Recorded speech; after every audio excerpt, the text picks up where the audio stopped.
segalanya. Lebih dalam ku menyembah, di dalam roh dan kebenaran selamanya.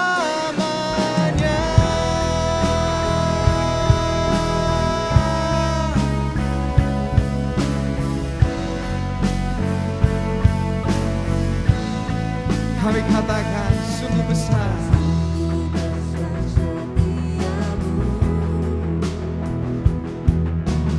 nyata di sepanjang hidupku.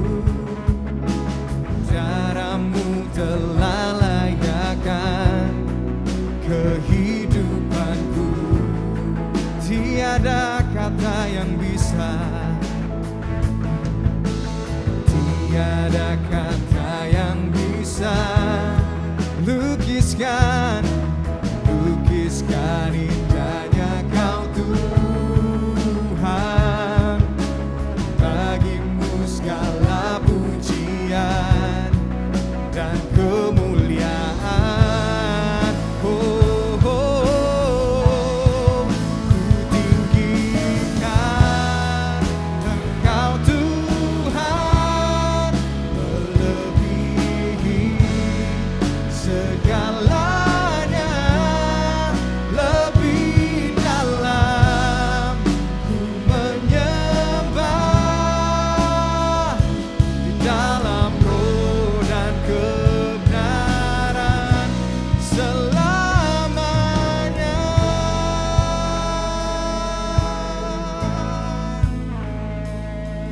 Dalam roh dan kebenaran.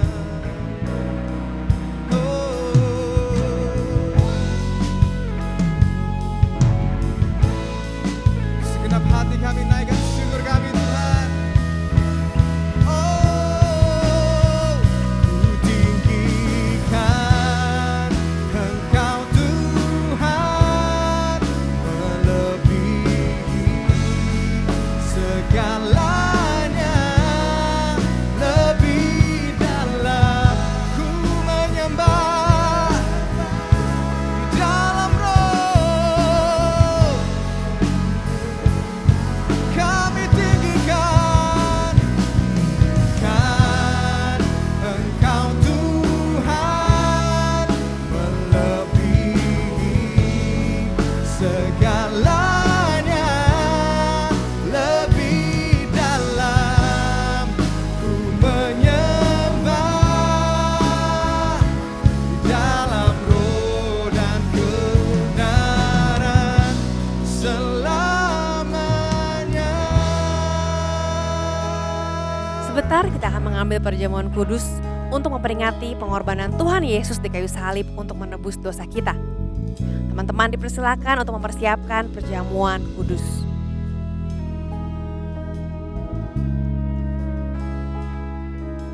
Perjamuan kudus ini diperuntukkan bagi orang-orang yang telah menerima Yesus Kristus sebagai Tuhan dan Juru Selamat secara pribadi. Mari kita mempersiapkan hati untuk mengambil perjamuan kudus ini dengan memohon ampun atas dosa-dosa kita dan melepaskan pengampunan bagi orang yang telah menyakiti hati kita. Sebab apa yang telah kuteruskan kepadamu telah aku terima dari Tuhan, yaitu bahwa Tuhan Yesus pada malam waktu Ia diserahkan, Ia mengambil roti dan sesudah itu Ia mengucap syukur atasnya. Ia memecah-mecahkannya dan berkata, "Inilah tubuhku yang diserahkan bagi kamu. Perbuatlah ini menjadi peringatan akan aku."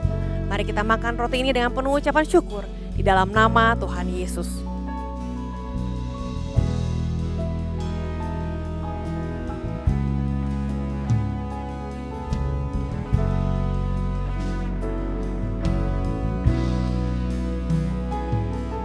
Demikian juga Ia mengambil cawan sesudah makan, lalu berkata, "Cawan ini adalah perjanjian baru yang dimateraikan oleh darahku. Perbuatlah ini setiap kali kamu minumnya menjadi peringatan akan aku. Sebab setiap kali kamu makan roti ini dan minum cawan ini, kamu memberitakan kematian Tuhan sampai Ia datang." Mari kita minum anggur ini dengan penuh ucapan syukur di dalam nama Tuhan Yesus.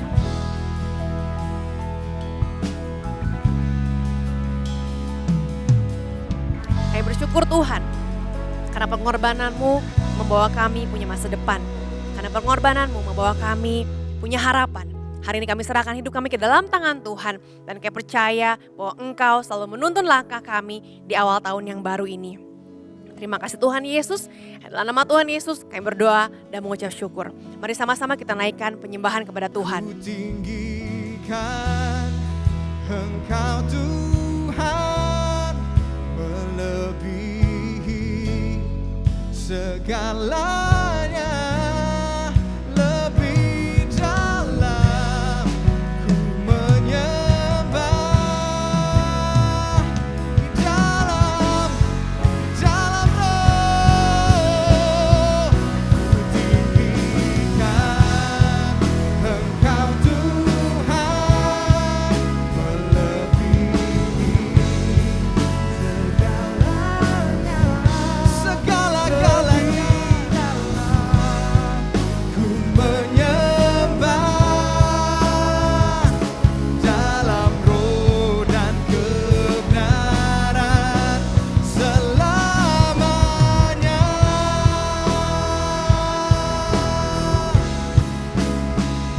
Di dalam roh dan kebenaran selamanya.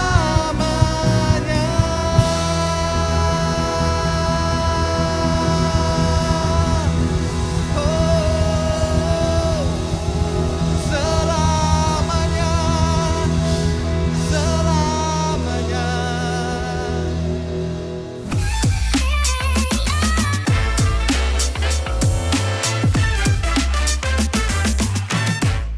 Hello students, welcome back to Radiant Student Online Service. Saya dan seluruh tim Youth mengucapkan Happy New Year 2024. Kita mau memulai tahun ini dengan tuntunan Tuhan dan juga memaksimalkan hari-hari yang ada di depan kita dengan penuh semangat. So let's pray. Tuhan Yesus, kami bersyukur karena Engkau Allah yang baik. Kami berhasil melewati tahun 2023 dengan penuh kemenangan. Dan hari ini kami memasuki tahun 2024 dengan penuh pengharapan kepada Tuhan. Ajar kami untuk menghitung hari-hari kami agar kami menjadi orang yang semakin hari semakin bijaksana. Dalam nama Tuhan Yesus kami berdoa, amin. Tahun ini gereja kita punya tema tahunan yaitu Seize the Day. Kita mau bahas sedikit apa yang akan kita bahas selama 1 tahun ke depan. Sehingga kita juga bisa belajar untuk memaksimalkan hari-hari kita dengan sedemikian rupa. Nah, pelajar, saya mau ajak kalian untuk belajar sedikit dari sejarah karena ada hal-hal menarik yang bisa kita pelajari. Ada sebuah kisah menarik dari seseorang yang bernama Fyodor Dostoevsky. Dia adalah orang Rusia, namanya agak sulit ya teman-teman. Waktu itu dia akan dijatuhi hukuman mati, ketika itu ia masih muda. Karena ia terlibat dalam gerakan politik anti pemerintah. 150 tahun yang lalu, wah it's a long time ago. Saat itu negara Rusia diperintah oleh Tsar Nicholas pertama yang khawatir akan terjadi pemberontakan. Atas perintah Tsar Nicholas pertama, semua yang terlibat dalam gerakan politik tersebut, mereka ditangkap dan dijatuhi hukuman mati. Pada hari hukuman mati akan dilaksanakan, Dostoevsky dengan teman-temannya, mereka dikeluarkan dari penjara dan digiring ke tanah lapang di tengah kota Saint Petersburg. Disitulah mereka akan dieksekusi oleh regu penembak. Dostoevsky berusaha untuk menikmati cahaya matahari waktu dia berjalan dari sel penjara ke tengah lapangan tersebut. Karena dia berpikir, wah ini adalah sinar matahari terakhir yang akan aku rasakan.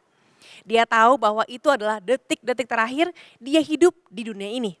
Dia juga mencoba untuk menatap wajah-wajah orang-orang yang ada di sekitar dia, para prajurit dan orang-orang yang lain karena dia sadar bahwa ini adalah waktu terakhir dia untuk melihat wajah manusia. Ketika dia sampai di tengah lapangan, tangan Dostoevsky diikat ke belakang dan tubuhnya diikat pada tiang yang didirikan untuk eksekusi hukuman mati. Mereka dikelompokkan bertiga-tiga dengan kepala yang ditutup dengan kain sehingga mereka tidak dapat melihat sekeliling mereka lagi. Setelah itu, ia mendengar ada doa yang diucapkan oleh para rohaniwan untuk para tahanan yang akan dihukum mati tersebut. Dostoevsky, dia menyerahkan nyawanya ke dalam tangan Tuhan dan dia sudah pasrah. Karena memang dari kecil Dostoevsky dia diajarkan oleh ibunya untuk membaca Alkitab dan berserah penuh pada Tuhan. Setelah itu Komandan pasukan memberikan perintah untuk melaksanakan penembakan. Dostoyevsky mendengar hitungan 1, 2, tembak. Dia mengambil nafas, dia deg-degan banget dan dia bersiap-siap untuk meninggalkan dunia. Ketika terdengar suara tembakan, anehnya Dostoyevsky tidak merasa sakit. Walaupun suara tembakan sudah terdengar. Dia pikir, oh mungkin belum giliran saya, mungkin masih teman-teman saya. Lagi-lagi dia dengar lagi suara tembakan, tapi dia tidak merasa sakit. Waktu suara tembakan itu berbunyi, Dostoyevsky bingung dan dia bertanya-tanya dalam pikirannya, kenapa ya? Kapan tiba giliran saya untuk kena tembak? Tiba-tiba ketika dia lagi bingung kenapa dia nggak ditembak-tembak, ada prajurit yang melepas kain penutup kepalanya dan juga melepas kain penutup kepala punya teman-teman dia. Ternyata pada menit terakhir saat hukuman mati akan dilaksanakan, keluar surat perintah dari Tsar Nicholas pertama yang mengatakan agar hukuman tersebut bersifat pura-pura saja. Jadi dia kena prank nih teman-teman. Tsar Nicholas pertama bermaksud membuat para tahanan merasa jera, merasa takut dan menyadari bahwa konsekuensi dari sikap mereka adalah kematian. Nah, gimana kalau misalnya kita yang ada di posisi Dostoyevsky tadi? Kita pasti akan sangat ketakutan dan mungkin jadi trauma ya teman-teman. Bagi Dostoyevsky, pengalaman itu jadi pengalaman yang membawa dia jadi semakin dekat sama Tuhan dan dia jadi semakin sadar bahwa hidupnya sangat berharga. Sehingga dia pengen hidup yang benar-benar hidup. Dia nggak mau hanya asal hidup hari demi hari, asal bangun, pergi kerja, pulang, dia nggak mau cuman asal-asalan. Tema tahun 2024 adalah Seize the Day, yang dalam bahasa Latinnya adalah Carpe Diem, yang artinya memaksimalkan hidup kita. Seize the day, jangan hidup asal-asalan karena hidup kita hanya satu kali. Bukan 2 kali, bukan 3 kali, apalagi berkali-kali. Teman-teman, firman Tuhan mengatakan bahwa kita harus hidup dengan bijaksana agar kita bisa maksimal. Sama-sama kita lihat dari Efesus 5 ayat 15 sampai 17.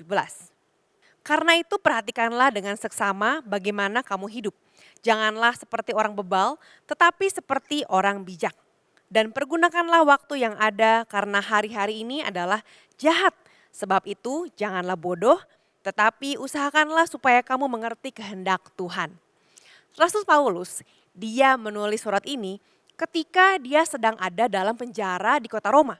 Dia menulis surat untuk jemaat di Efesus, yaitu suatu kota yang berada di wilayah Turki saat ini. Bagaimana harusnya mereka hidup? Bagaimana cara menghidupi hidup dengan maksimal? Rasul Paulus mengingatkan mereka untuk tidak bersikap ceroboh dalam hidup. Jangan ceroboh, ingatkan dirimu sendiri, jangan ceroboh ya. Teman-teman, Rasul Paulus mengajak jemaat di Efesus untuk hidup maksimal. Bukan B aja, bukan sedang-sedang aja, tapi maksimal. Seize the day. Sebagai anak muda, kita perlu belajar bagaimana mengisi waktu sesuai dengan firman Tuhan agar kita tidak buang-buang waktu. Yang Paulus sampaikan ada 4 sikap agar hidup kita maksimal. Sikap yang pertama adalah life with wisdom. Efesus 5 ayat 15b sampai 17 mengatakan, janganlah seperti orang bebal, tetapi seperti orang bijak. Dan pergunakanlah waktu yang ada karena hari-hari ini adalah jahat. Sebab itu janganlah bodoh, tetapi usahakanlah supaya kamu mengerti kehendak Tuhan. Dalam versi bahasa Inggris ya dikatakan, not as unwise but as wise. Making the most of every opportunity because the days are evil. Therefore, do not be foolish but understand what the Lord's will is. Dalam bahasa Inggris, di versi New International Version dikatakan not as unwise but as wise. Jangan seperti orang yang bebal tetapi seperti orang bijak. Rasul Paulus mengingatkan agar semua kita hidup dengan bijak atau berhikmat. Jangan seperti orang bebal atau unwise. Dijelaskan juga di ayat 16 dan 17 bahwa orang berhikmat itu memanfaatkan setiap kesempatan dan memakai waktu dengan bertanggung jawab. Sama-sama kita bilang ke dalam diri kita sendiri, bertanggung jawab. Siapa di sini yang punya HP atau laptop? Kayaknya semua punya ya. Sekarang pertanyaan kedua, siapa di sini yang membaca manual book sebelum memakai HP atau laptopnya? Wah, kelihatannya sebagian besar gak ada yang baca manual booknya sebelum pakai HP atau laptopnya? Saya sempat tanya kepada beberapa anak SMA dan anak-anak mahasiswa, siapa yang membuka manual book sebelum membuka laptopnya atau sebelum nge-start si iPhone-nya atau Samsung-nya? Mereka bilang, enggak kak, saya enggak baca buku manual book-nya. Teman-teman, mungkin kita bisa meraba-raba cara pakai HP atau laptop. Atau kita bisa otodidak atau tanya orang yang sama pakai barang kayak kita juga. Tapi kita nggak bisa seperti itu dengan hidup kita. Karena setiap orang itu istimewa. Maka kita harus baca manual book kita setiap hari, yaitu firman Tuhan, Alkitab. So, baca firman setiap hari dan saat teduh setiap pagi. Agar kita tahu kehendak Tuhan dalam hidup kita. Tuntunan Tuhan hari demi hari akan menjaga langkah kita agar tetap dalam rencana Tuhan. Yang kedua adalah respect yourself. Ini adalah sikap yang kita perlukan agar kita bisa maksimal dalam hidup. Kita baca di Efesus 5 ayat 18. Dikatakan janganlah mabuk oleh anggur karena anggur menimbulkan hawa nafsu. Tetapi hendaklah kamu penuh dengan roh. Young people, hidup yang maksimal baru bisa kita lakukan ketika kita menghormati diri kita sendiri. Respect yourself. Kalau kita tidak respect pada diri kita sendiri dan kita enggak bertanggung jawab atas diri kita sendiri, kita sedang tidak respect pada diri kita. Rasul Paulus mengatakan, janganlah mabuk oleh anggur. Orang yang sedang mabuk pasti akan lost control of themselves. Dia nggak sadar, dia nggak bisa mengendalikan dirinya, dan dia juga tidak akan bertanggung jawab atas perbuatan-perbuatan yang dia lakukan, sekalipun itu merusak dan merugikan orang lain. If you have no respect for yourself, you will have no respect for others. Kalau kita nggak bisa respect pada diri kita sendiri, kita pun akan sulit untuk respect kepada orang lain. Sikap yang ketiga adalah honor God, hormati Tuhan. Yang ketiga, kalau kita mau hidup maksimal, kita perlu hidup dengan menghormati Tuhan. Bagaimana cara kita menghormati Tuhan? Bukan artinya kita harus pasang sikap hormat seperti kita lagi hormat ke bendera ya teman-teman. Kita mau lihat di Efesus 5 ayat 19-20 dikatakan, dan berkata-katalah seorang kepada yang lain dalam mazmur, kidung puji-pujian, dan nyanyian rohani. Bernyanyi dan lantunkanlah pujian bagi Tuhan dengan segenap hati. Ucaplah syukur dengan senantiasa atas segala sesuatu dalam nama Tuhan kita Yesus Kristus kepada Allah dan Bapa kita. Di ayat 20, Paulus mengatakan agar kita senantiasa mengucap syukur atas segala sesuatu. Always give thanks to God for everything. Artinya for good things and bad things, always give thanks. Waktu kita percaya bahwa apapun yang terjadi dalam hidup kita, apapun yang kita alami dalam hidup kita, baik itu hal yang positif maupun negatif. Kalau kita percaya bahwa ada rencana Tuhan yang selalu baik di dalamnya, saat itulah kita sedang menghormati Tuhan. Di ayat 19 dikatakan juga bahwa memuji Tuhan dengan segenap hati adalah bentuk penghormatan kita kepada Tuhan. Jadi kalau kita ada waktu, kita bisa setel lagu di handphone kita atau di Spotify, kita bisa setel lagu rohani, lagu yang menguatkan iman kita. Kita diciptakan untuk menyembah dan menghormati Tuhan. Jadi waktu kita tidak menghormati Tuhan, kita sedang merusak diri kita sendiri. Sama seperti kalau saya memakai mikrofon ini untuk menjadi palu untuk masang foto di dinding. Kalau saya pakai mikrofon ini untuk jadi palu, pasti mikrofon ini akan rusak. Bisa nggak buat masang paku di dinding? Bisa, tapi mikrofon ini akan rusak karena salah tujuan. Teman-teman, hanya dengan menghormati Tuhan, kita bisa hidup maksimal dan tidak merusak diri kita sendiri. When we honor God, we will live our life to the fullest. Hanya dengan menghormati Tuhan, kita dapat hidup yang maksimal. Sikap yang keempat adalah respect others. Yang keempat, hidup maksimal adalah hidup yang menghormati orang lain. Hidup yang penuh dengan kerendahan hati karena sadar akan keterbatasan diri kita di hadapan Tuhan. Paulus mengatakan di ayat yang ke-21, tunduklah seorang kepada yang lain di dalam takut akan Kristus. Atau dalam bahasa Inggrisnya dikatakan submit to one another out of preference for Christ. Teman-teman, kesombongan itu gak kelihatan, kerendahan hati juga gak kelihatan. Tetapi sesuatu yang tidak kelihatan itu lebih kuat daripada yang kelihatan. Kesombongan dapat menghancurkan kehidupan kita. Sebaliknya, kerendahan hati akan menghasilkan pertumbuhan dalam relasi kita dengan Tuhan, dengan diri kita sendiri, dan juga dengan orang lain. Teman-teman, pasti kalian semua pernah merayakan ulang tahun. Biasanya kita nyanyi lagu apa sih kalau ulang tahun? Kita nyanyi happy birthday to you atau kita nyanyi panjang umurnya, panjang umurnya. Teman-teman, kita berharap agar orang yang berulang tahun atau kita yang berulang tahun itu bisa hidup dengan umur yang panjang, dengan kehidupan yang baik, yang sehat dan menjalani kehidupan yang sesuai dengan kehendak Tuhan.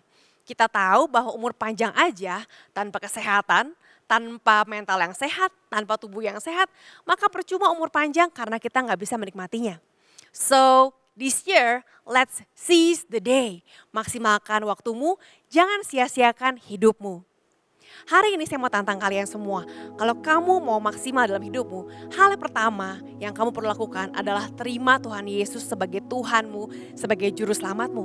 Karena tanpa Yesus, tanpa Roh Kudus, kita nggak akan mampu untuk menjalani hidup kita dengan maksimal. Tantangan yang kedua, kalau kamu sudah pernah terima Tuhan Yesus, saya mau ajak kamu untuk memaksimalkan hari-hari yang ada, menghitung hari-hari yang ada. Tidak hanya menjalani hari demi hari, tapi sungguh-sungguh memaksimalkan hidupmu di sekolah, di rumah, di tempat les, waktu kamu main dengan teman-teman, dalam relasimu dengan teman-teman, maksimalkan setiap detik dalam hidupmu. Mari kita berdoa. Saat ini Tuhan, kami sungguh-sungguh datang kepadamu. Bagi setiap teman-teman yang mau menerima Engkau sebagai Tuhan dan Juru Selamat, hari ini kami berdoa agar Tuhan Yesus sendiri yang mengambil alih kehidupan teman-temanku, sehingga hidup mereka menjadi hidup yang penuh dengan damai sejahtera, hidup yang penuh dengan kasih Allah. Jadilah Tuhan, jadilah Juru Selamat dalam kehidupan mereka, sehingga hidup mereka tidak lagi sama, tetapi ada perubahan yang ajaib ketika mereka melangkah bersama dengan Tuhan. Dan kami juga berdoa Tuhan bagi setiap teman-teman yang mau hidup maksimal.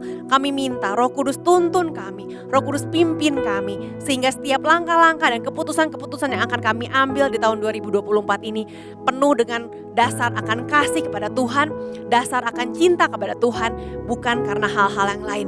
Kami terima damai sejahtera Allah, kami terima kasih dari Tuhan karena kami tidak bisa hidup tanpa kasih-Mu. Dan saat ini jemaat Allah, angkatlah tanganmu, terimalah berkat Allah dalam nama Bapa, Putra dan Roh Kudus. Biar berkat Allah yang menjadikan engkau berhasil dalam setiap hal yang kau kerjakan. Dan biar tahun 2024 penuh dengan damai sejahtera yang daripada Tuhan. Ya, dalam nama Tuhan Yesus, setiap anak-anak Tuhan yang sudah menerima berkat Tuhan, sama-sama kita katakan amin.